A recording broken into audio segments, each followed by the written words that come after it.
Wait, is ESPN right again? Sports Talk Chicago. Here for Jon Zaghloul. Appreciate all of you tuning in. Subscribe to the channel for more Chicago Bears and Chicago sports content. Follow us all over Sports Talk Chicago.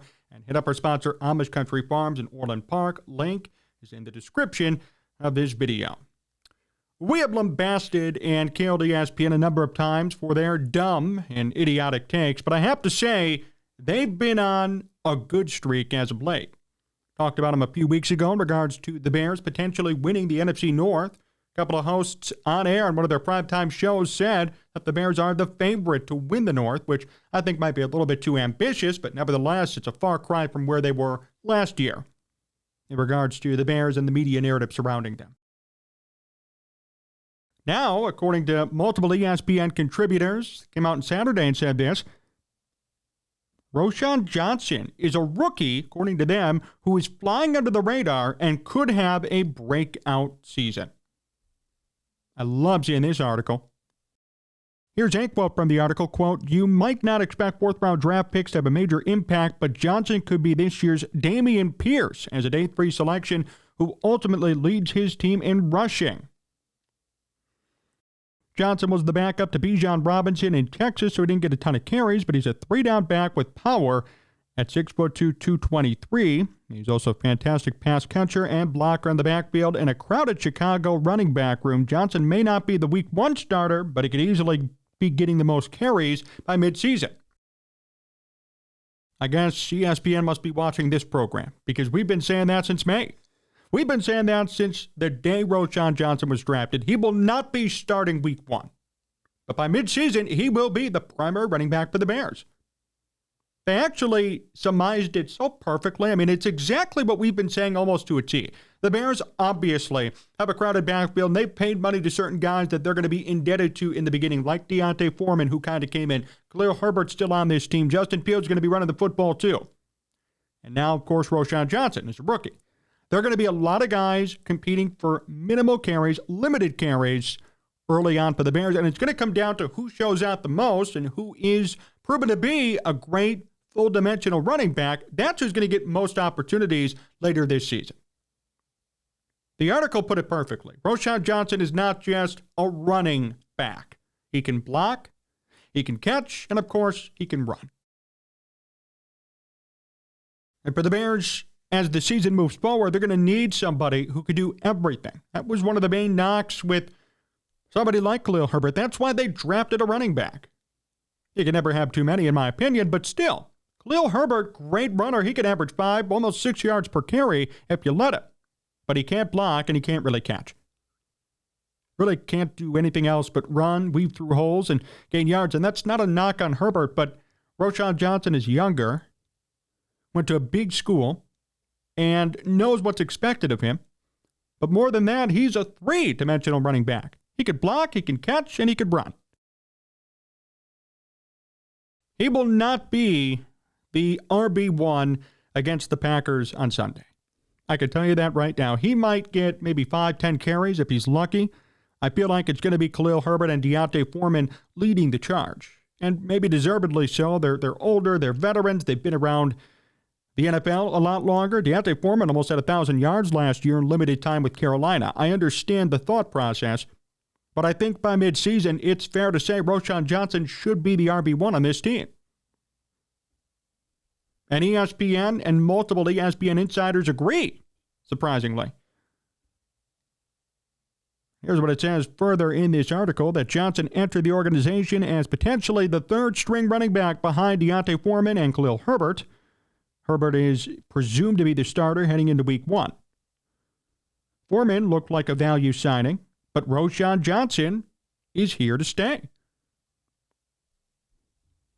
And Roschon Johnson is young. He is a running back drafted in the late rounds. There's a lot to prove. I think this situation is poised for success. And I just love seeing these articles because it just corroborates, again, what we've been saying for months and what a lot of Bears fans have been saying for months. There's a lot of reasons to be excited about Roschon Johnson.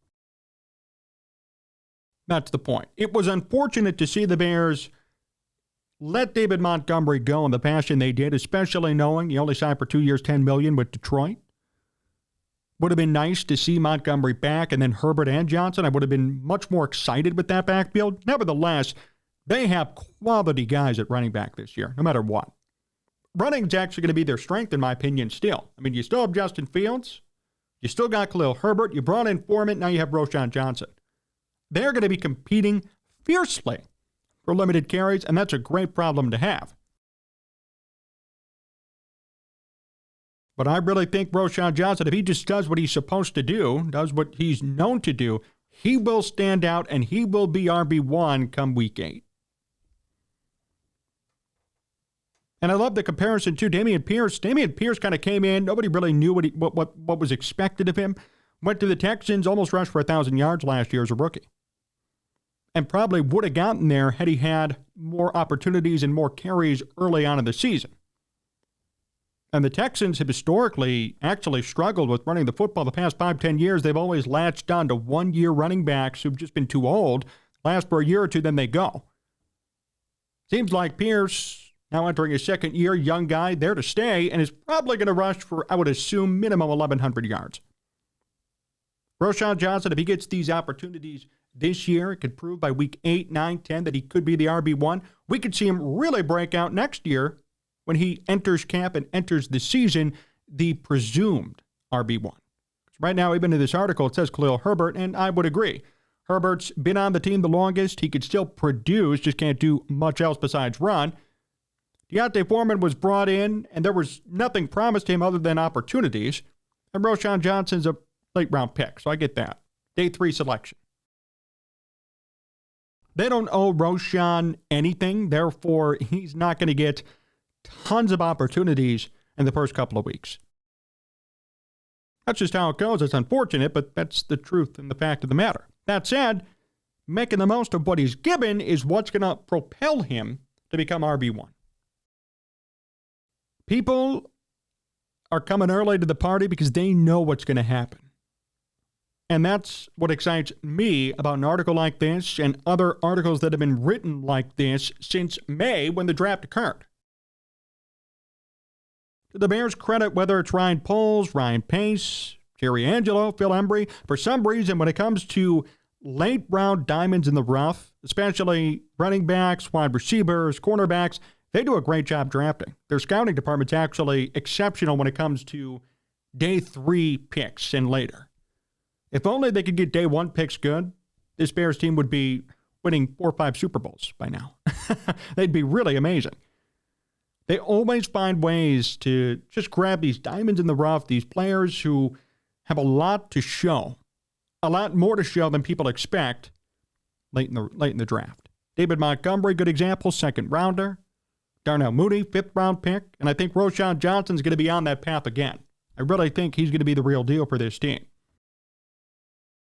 And according to this article from ESPN, the contributors compiled a collection of rookies who are still flying under the radar with the start of the NFL season just days away. The second player named on that list was Roschon Johnson.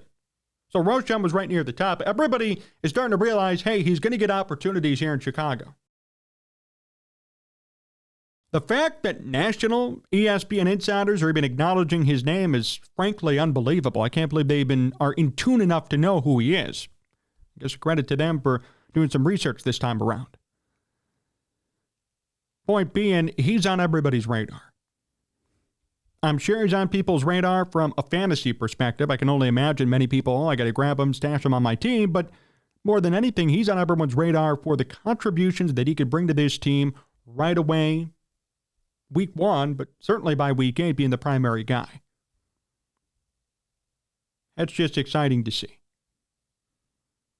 The Bears have never been in need of a running back. I mean, they've always had good ones back to Walter Payton, but even after, think about the Bears in the past 10, 15 years, Thomas Jones, Cedric Benson to an extent, Matt Forte, of course, David Montgomery, Jordan Howard, Khalil Herbert, Tariq Cohen. The Bears have always had talent at running back. They've never been in a specific need for it. Just like this year, there's no need for it. But once again, they know how to develop running backs. They know when somebody's kind of on their way out, they already have somebody in the wings ready to take over. And in my opinion, and this is no knock on him, but Khalil Herbert is going to be on his way out. As much as I love watching him, as much as I love his electricity and his ability to weave through defenses and gain 5-6 yards per carry, the NFL is different than it was 20, 30 years ago. He can't block, and he can't catch the football. Khalil Herbert's days are numbered in Chicago. And I'm going to say that right now. It might be unpopular, but I firmly believe it. I would not give Herbert a contract extension, even now.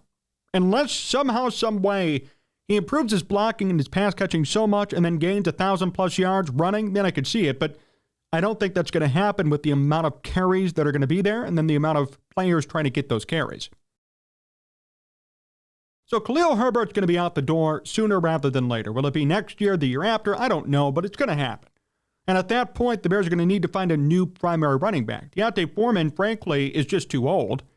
Foreman's been around the game for a while. He's in his late 20s. By the time his contract's up, even if he lives out the rest of his contract, he might be 30 years old.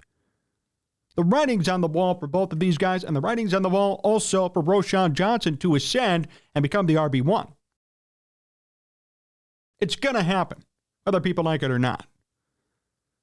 And then in 4 or 5 years, when Roschon's about to get paid, the Bears are going to screw him and they're going to draft a new running back because that's how it goes in the NFL. No running backs ever get paid. And that's just the way it is. But I would expect Roschon Johnson to hold down this position for the next 4 to 5 years minimum, as long as things don't go horribly wrong. And we're going to start seeing it this year. Week 1, but especially by weeks 8, 9, or 10. So just keep all that in mind too. Whether you like him or not, you're going to have to learn to like him. Because I guarantee you he's going to be around, and he's certainly going to be on this team longer than Herbert and Foreman will be. Herbert and Foreman will not be on this team anymore, and Roschon will still be here in 3 years. It's just a fact. It's a fact of the lifespan of a running back and the way the NFL works. I mean, Foreman only signed a 1-year contract worth $2 million, and half of that's guaranteed. So, I mean, the Bears could pay him his $1 million, then cut him theoretically if they wanted to. Not saying they're going to do it, but Foreman's contract was nothing significant.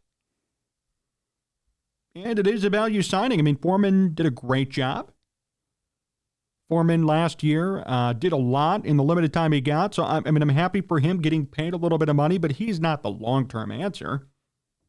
Herbert averaged 5.7 yards per carry last year, but was hurt, and I don't think that's going to be sustainable either. So, this is going to be the Roschon Johnson show from a running back perspective. We know Justin Fields is still going to be a prolific runner. Fields averaged over 7 yards per carry last season, and I don't expect that to end. They may run him less, but that doesn't mean he won't gain minimum 600, 700 yards. Justin Fields is going to be the most electric and exciting runner on this team, but as far as pure volume goes, by the end of the year, I think Roschon Johnson is going to have the most carries on this team out of the 4, if you want to count Fields in there with Foreman and Herbert. And ESPN, to their credit, is taking note. Taking note of what's on the wall, what we've been seeing for months now. I firmly believe it. I think it's the natural course of events for the running back position in the NFL, and specifically for this team. Writing's on the wall. Foreman could be cut after the end of this year, could be cut mid-season. Herbert is not going to sustain nearly 6 yards per carry and already got hurt and is already older. Johnson's brand new, ready to make an impact, three-dimensional running back, and Justin Fields is Justin Fields. The Bears are going to need a primary RB. By week 8, week 9, week 10, it's going to be Roschon Johnson. So kudos to ESPN for pointing this out, and I hope that everybody could start to see it and catch on now, because it is coming. I really hope they give him more opportunities week 1. I'd love to see Roschon Johnson get 20 carries. I just doubt it's going to happen, only for the sense that, although it's wrong, I understand it. They're still going to give D'Onta Foreman his carries. They're going to give Khalil Herbert his carries, and Roschon's probably going to be the third guy, because they're indebted to Herbert, been on the team for a while. D'Onta Foreman's been paid. They don't want to screw with them week 1. But I think as the season progresses, and I'm sure there's already been a conversation between Poles and Eberflus and Johnson about his role moving forward, he is poised to take over. He's going to be worked in, and sooner rather than later, he's going to get just more and more carries. It might go from 5 to 8 to 10 to 15 to 20. Now, I don't know what the plan is specifically, but don't be surprised if we see Roschon Johnson getting 20 carries by week 10. So it's just great to see other traditional media outlets, surprisingly enough, acknowledge the truth for once. Wonder what they're going to be writing if Roschon doesn't do well, or if he does do well, what they're going to be saying too. We're going to keep track of this narrative for all of you. But just keep that in the back of your head as you watch the Bears week 1 against Green Bay. Look out for Roschon Johnson. If he doesn't do much or doesn't get enough opportunities, watch out for him as the year progresses, because I guarantee you by year's end, he will be the RB1. And Herbert and Foreman and whoever else the Bears decide to bring in the future are going to have to go through Johnson to win that position. Thanks for watching today's show here on Sports Talk Chicago. Appreciate all of you tuning in. Subscribe to the channel for more Chicago Bears and Chicago sports content. Follow us all over at Sports Talk Chicago. Big thank you to John Meadows, directing and producing.